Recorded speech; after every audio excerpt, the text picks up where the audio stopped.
+5। आज मैं आप लोग को लेसन 5 पढ़ाने जा रहा हूँ।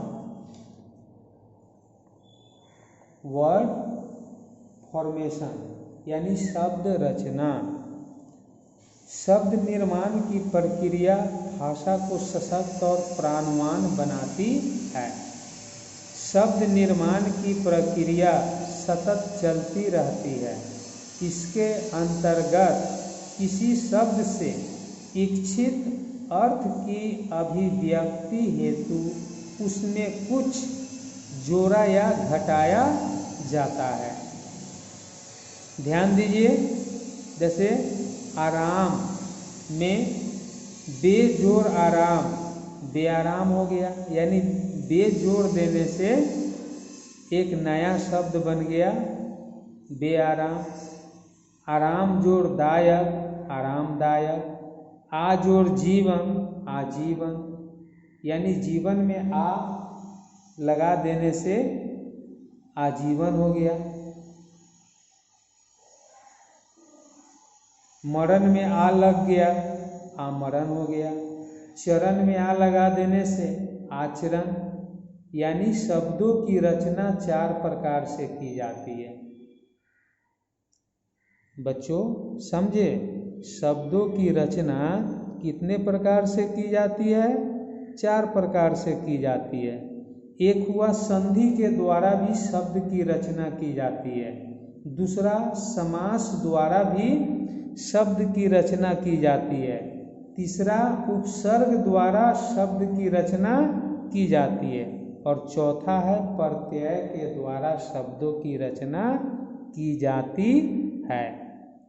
तो सबसे पहले एक में है संधि।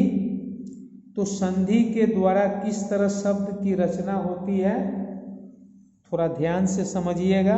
यानी संधि के अंतर्गत परस्पर निकट आने वाले वर्णों का मेल हो जाता है और एक नए शब्द की रचना होती है। जैसे परम जोर अणु, यानी परम जोर अणु, इसका संधि विच्छेद करने पर क्या होता है? परमाणु। यानी परमाणु का हम संधि विच्छेद करेंगे तो क्या होगा? परम जोर अणु अर्थात परमाणु। धर्म जोर अर्थ अर्थात धर्मार्थ आदि। माने संधि के द्वारा 2 शब्द जोड़कर नया शब्द बना लिया जाता है। जैसे देखें ना, परमाणु में एक परम और दूसरा अणु के जोड़ने से एक नया शब्द बन गया परमाणु। तो संधि के द्वारा 2 शब्द जोड़कर नया शब्द बना लिया जाता है।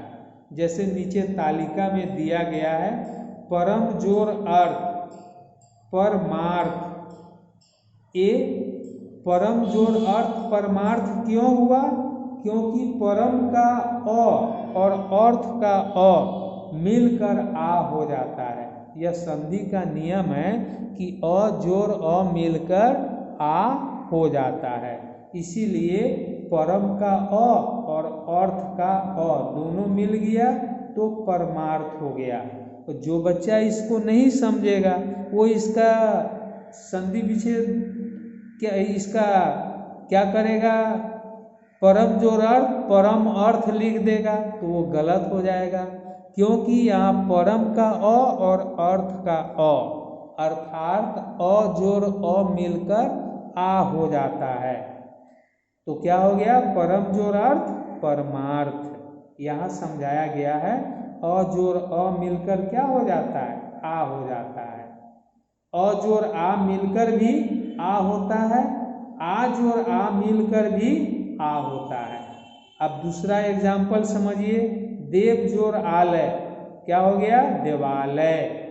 दया जोड़ आनंद, यानी दया, दया का आ आनंद का आ मिलकर क्या हो गया? आ हो गया। तो दया जोड़ आनंद दयानंद। नर जोड़ इंद्र नरेंद्र, यानी नर का अ और इंद्र का ई, यानी अ जोड़ ई मिलकर ए हो जाता है। इसीलिए नर जोड़ इंद्र नर इंद्र न होकर क्या हो गया, नरेंद्र हो गया। क्यों नरेंद्र हो गया, क्योंकि नर का अ और इंद्र का ई, ये दोनों मिलकर ए हो जाता है। इसे याद रखिएगा, अ जोड़ ई मिलकर ए, आ जोड़ ई मिलकर ए, आ जोड़ ए मिलकर नहीं, आ जोड़ ई मिलके ए हो जाता है। तो एक एकले की मात्रा वाला अगला एग्जाम्पल समझिए, महाजोर इंद्र क्या हो गया, महेंद्र। अब आइए, आ जोर ए मिलके ऐ हो जाता है। जैसे सदा, सदा जोर ए क्या हो जाएगा, सदैव। यानी आ जोर ए मिलकर क्या हो गया, ऐ हो गया। इसीलिए सदा का आ और एव का ए मिलकर ऐ हो गया। तो इसका क्या होगा, सदा जोड़ एव बराबर क्या बन जाएगा, क्या संधि बनेगा, सदैव।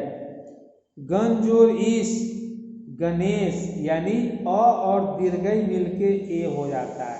याद रखिएगा, अ और दीर्घई, जैसे गण का अ और इस का दीर्घई जो है प्रारंभ में ई मिलकर ए हो गया। राजा जोड़ ऋषि, राजर्षि। यानी आ जोड़ री मिलकर और हो जाता है, इसीलिए राजा जोड़ ऋषि राजर्षि हो गया। परम जोड़ ईश्वर, परमेश्वर। यानी अ जोड़ दीर्घई मिलकर ये हो गया यहाँ पर। परम जोड़ ओजस्वी, परमौजस्वी हुआ। अब आगे आइए, दो या दो से अधिक शब्दों को मिलाकर नए यौगिक शब्द बनाने को समास कहते हैं। समास किसे कहते हैं, दो या दो से अधिक शब्दों को मिलाकर एक नया यौगिक शब्द बनाने को समास कहते हैं। और समास में दो संबद्ध शब्दों को पास पास लाया जाता है। समास में ध्वनियों का नहीं, शब्दों का मेल होता है। जैसे संधि में ध्वनियों का मेल होता है, परंतु समास में ध्वनियों का मेल नहीं होता, इसमें शब्दों का मेल होता है। जैसे दे रहा है, राजा का पुत्र, राजपुत्र। भारत का वासी, भारतवासी। दान में वीर, यहाँ दो शब्द हो गया, दान में वीर मिलकर क्या बन गया, दानवीर। तो यहाँ ध्वनि नहीं मिल रहा है, बल्कि शब्द को मिलाया जा रहा है। परम है जो ईश्वर, परमेश्वर। नरों में उत्तम, नरोत्तम। पुरुषों में उत्तम, पुरुषोत्तम। आदर के समान, सादर। महान है जो राजा, महाराजा।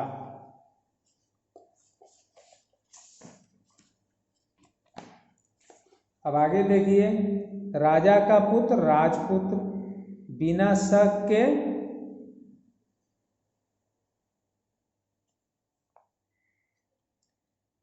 राजा का पुत्र, राजपुत्र। बिना शक के, बेशक। गृह में प्रवेश, गृह प्रवेश। 12 सिंगों वाला, 12 सिंगा।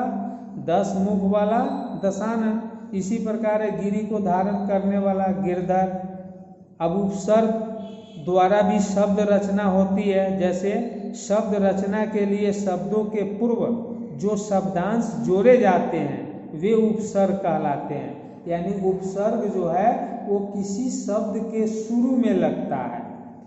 जैसे रूढ़ शब्दों में उपसर्ग जोड़कर नए शब्द बना, जैसे अभाव मीन्स होता है अभाव या निषेध। इसमें अ लगा देने से क्या हो जाएगा, अछूत। टल में अ लग गया, अटल हो गया। लग में अ लग गया, अ क्या है, पर उपसर्ग है, तो लग में अ उपसर्ग जोड़ देने से अलग हो गया। था में अ उपसर्ग लगा देने से अथा हो गया।